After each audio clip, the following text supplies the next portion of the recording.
हरे कृष्णा। गणेश चतुर्थी की आप सभी को हार्दिक शुभकामनाएं। भारत में सबसे धूमधाम से मनाए जाने वाले पर्वों में से एक है गणेश उत्सव। ये पर्व भक्ति, उल्लास और सामाजिक एकता का भी प्रतीक है। भगवान शिव जी के पुत्र गणेश जी को समर्पित है, जो कि 10 दिनों तक गणेश उत्सव के तौर पर मनाया जाता है। हर साल भाद्रपद मास के शुक्ल पक्ष की चतुर्थी तिथि को गणेश चतुर्थी मनाते हैं, जो उनका प्राकट्य दिवस होता है, और इसी दिन से गणेश उत्सव की शुरुआत होती है। कथा कुछ इस प्रकार से है कि एक बार भगवान शंकर स्नान करने के लिए कैलाश पर्वत से भोगवती नामक स्थान पर गए। उनके जाने के पश्चात पार्वती मैया ने स्नान करते समय अपने तन के मैल से एक पुतला बनाया और उसे सजीव कर दिया। उसका नाम उन्होंने गणेश रखा। पार्वती जी ने गणेश जी से कहा, हे पुत्र, तुम एक मुद्गल लेकर द्वार पर जाकर पहरा दो। मैं भीतर स्नान कर रही हूँ, इसलिए ये ध्यान रखना कि जब तक मैं स्नान न कर लूँ तब तक तुम किसी को भी भीतर आने मत देना।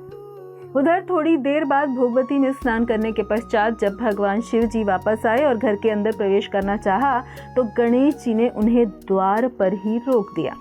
शिवजी ने इसे अपना अपमान समझा और क्रोधित होकर उसका सिर धड़ से अलग करके अंदर चले गए। टेढ़ी भ्रिकुटी वाले शिवजी जब अंदर पहुंचे तो पार्वती जी ने उन्हें क्रोधित देखकर समझा कि शायद भोजन में विलंब के कारण महादेव नाराज हैं, इसलिए उन्होंने तत्काल 2 थालियों में भोजन परोसकर शिवजी को बुलाया और भोजन करने का निवेदन किया। तब दूसरी थाली देखकर शिवजी ने पार्वती से पूछा कि ये दूसरी थाली किसके लिए लगाई है। इस पर पार्वती मैया बोली कि अपने पुत्र गणेश के लिए, जो बाहर द्वार पर पहरा दे रहा है। ये सुनकर शिवजी को आश्चर्य हुआ और बोले कि तुम्हारा पुत्र पहरा दे रहा है, किंतु मैंने तो अपने को रोके जाने पर उसका सिर ही धड़ से अलग कर दिया और उसकी जीवन लीला ही समाप्त कर दी। ये सुनकर पार्वती मैया बहुत दुखी हुई, विलाप करने लगी। उन्होंने शिवजी से पुत्र को पुनर्जीवन देने को कहा। तब पार्वती जी को प्रसन्न करने के लिए भगवान शिव ने एक हाथी के बच्चे का सिर उस बालक के धड़ से जोड़ दिया।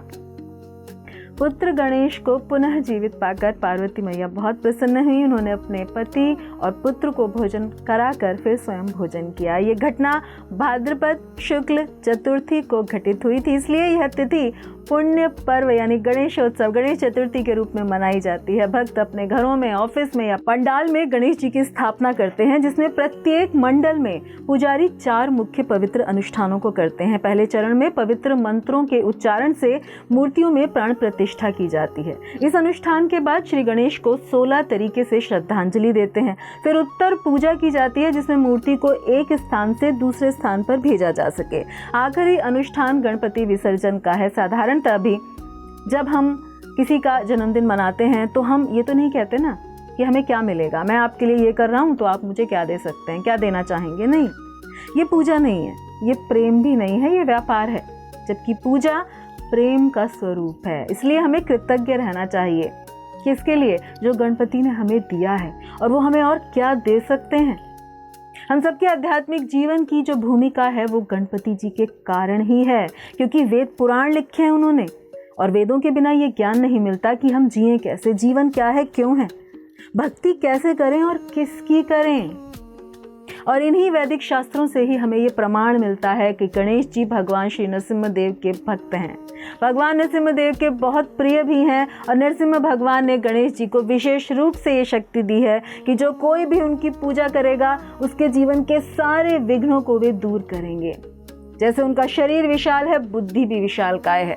गणेश जी ने ही महाभारत लिखी है। जब श्री व्यासदेव बद्रिकाश्रम में सरस्वती नदी के तट पर महाभारत की रचना के विषय में विचार कर रहे थे, जिसमें अत्यंत ही सरल रूप में धर्म, अर्थ, काम, मोक्ष और भक्ति भी है, तो उस समय उन्होंने गणेश जी को ये प्रस्ताव दिया, जिस पर गणेश जी ने कहा कि मैं तभी लिखूंगा जब आप निरंतर कहेंगे। एक बार यदि मैंने कलम नीचे रख दी फिर मैं उठाऊंगा नहीं। तो व्यासदेव जी ने कहा कि ठीक है, किंतु आप जो भी लिखेंगे सोच समझ कर ही लिखेंगे, बिना सोचे समझे नहीं। तो जो भी लिखा गया है महाभारत में वो सब गणपति जी को स्वीकार्य है, क्योंकि उन्होंने बहुत सोच समझ कर स्वयं ही लिखा है। और महाभारत के भीष्म पर्व में ही आती है गीता, यानी ये गीता का ज्ञान गणपति की कृपा है हम सब पर।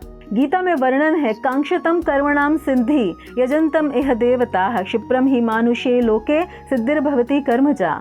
यानी इस भौतिक संसार में अपने कार्यों की सिद्धि के लिए लोग देवी देवताओं की पूजा करते हैं और ऐसा करने से उन्हें फल भी मिलता है।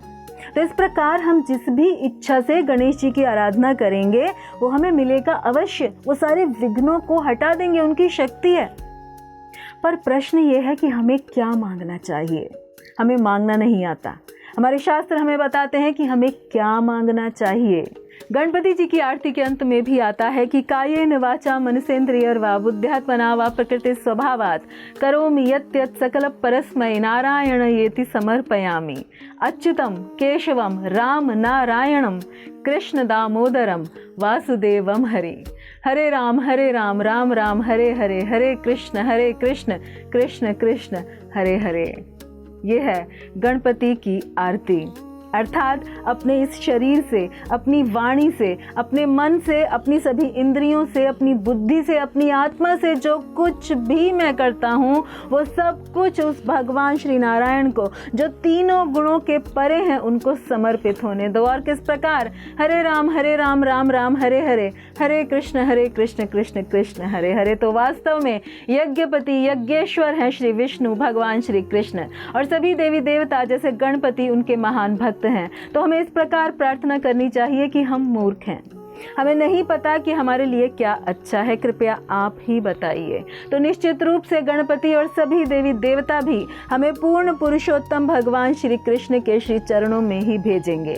इसलिए हमें मंगल मूर्ति गणपति से प्रार्थना करनी चाहिए कि मेरे जीवन से, मेरे हृदय से, मेरे मन से, मेरी बुद्धि से सारा अमंगल हटाइए, सच्चा सुख दीजिए। और वो देंगे क्योंकि उनमें वो शक्ति है।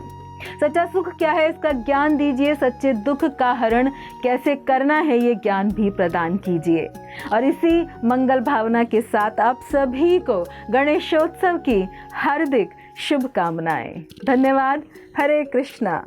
ऐसे ही और भक्तिमय कार्यक्रमों के लिए देखिए हरे कृष्णा टेलीविजन, और इसे प्राप्त करने के लिए आप अपने केबल अथवा DTH ऑपरेटर से संपर्क करें तथा और अधिक जानकारी के लिए आज ही डायल करें 7666 839 839।